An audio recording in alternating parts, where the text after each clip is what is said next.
Hello everyone, আমার চ্যানেলে আপনাদের সবাইকে স্বাগতম। আজ আমি বানাবো একটা হেলদি চিকেন রেসিপি। তেল ছাড়া চিকেন আপনারা কিভাবে বানাবেন দেখে নিন। খুবই সহজ রান্না, সময়ও অল্প লাগে। তো প্রথমেই আমি নিয়েছি 600 গ্রাম মতো চিকেন, আর এদিকে নিয়েছি পেঁয়াজ, টমেটো, কাঁচা লঙ্কা, রসুন, আদা কুচি, আর রয়েছে আলু ছাড়া আমাদের বাঙালির চিকেন অসম্পূর্ণ। আর এদিকে রয়েছে একটুখানি লেবু। তো অয়েল ফ্রি চিকেন বানানোর জন্য আমি প্রথমেই নিয়েছি একটা মিক্সার গ্রাইন্ডার। ওর মধ্যে পেঁয়াজ, টমেটো, কাঁচা লঙ্কা, আদা কুচি, রসুন, টমেটো সব কিছু একসাথে ভালো করে বেটে নেব।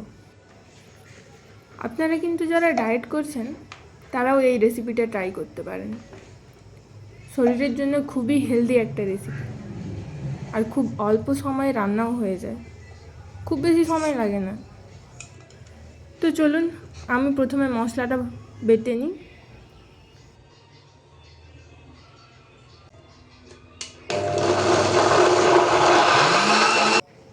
এখানে আমি প্রেসার কুকার নিয়েছি, ওর মধ্যে এবার সব উপকরণ দিই। প্রথমেই দিয়ে দিচ্ছি আলুটা, তারপর চিকেন,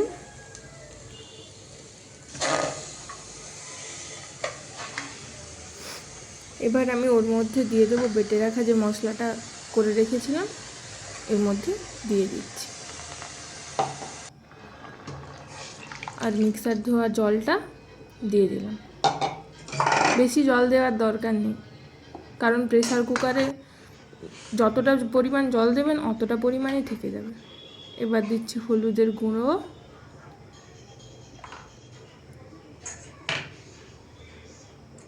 আর দিয়ে দেব ওই যে এক ফালি লেবুটা কেটে রেখেছিলাম, ওই লেবুটা দিয়ে দিচ্ছি। এবার দেব এর মধ্যে পরিমাণ মতো লবণ। ব্যাস, কোনো কষাকষির ঝামেলা ছাড়াই প্রেসার কুকারে ভালো করে এটা মিশিয়ে নিচ্ছি। মেশানো হয়ে গেছে আমার, এবার ঢাকা লাগিয়ে দেব।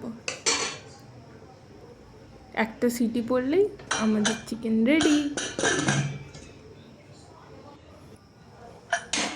ব্যাস, দেখুন আমি কিন্তু কোনো রকম গুঁড়ো লঙ্কা অ্যাড করিনি, সেই জন্যে কালারটা এরকম হলদে রকমের এসছে।